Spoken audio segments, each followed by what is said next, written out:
नाशिकच्या मालेगावातील गिरणा नदीच्या पुरामध्ये अडकलेल्या 12 जणांचं बचाव कार्य अजूनही सुरू आहे। नाशिक इथून एनडीआरएफची टीम घटनास्थळी दाखल झाली असं समजतंय।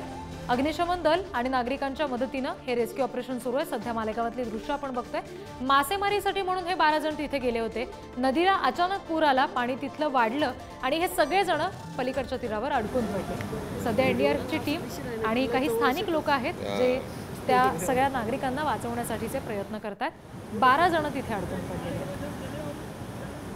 मासेमारी करण्यासाठी म्हणून हे सगळे जण तिथे गेले होते, पण अचानक पाण्याचा प्रवाह वाढला, नदीला पूर आला, ज्याच्यामुळे ते सगळे अडकले।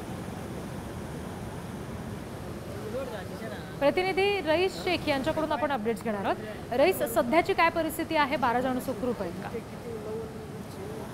आपल्याला माहिती आहे का, जे 12 जण अडकले त्यांचा बचाव करण्यासाठी नाशिकहून एनडीआरएफ टीम दाखल झाली, परंतु पाण्याचा प्रवाह जास्त असल्याने त्यांना अडचणीचा सामना करावा लागत आहे।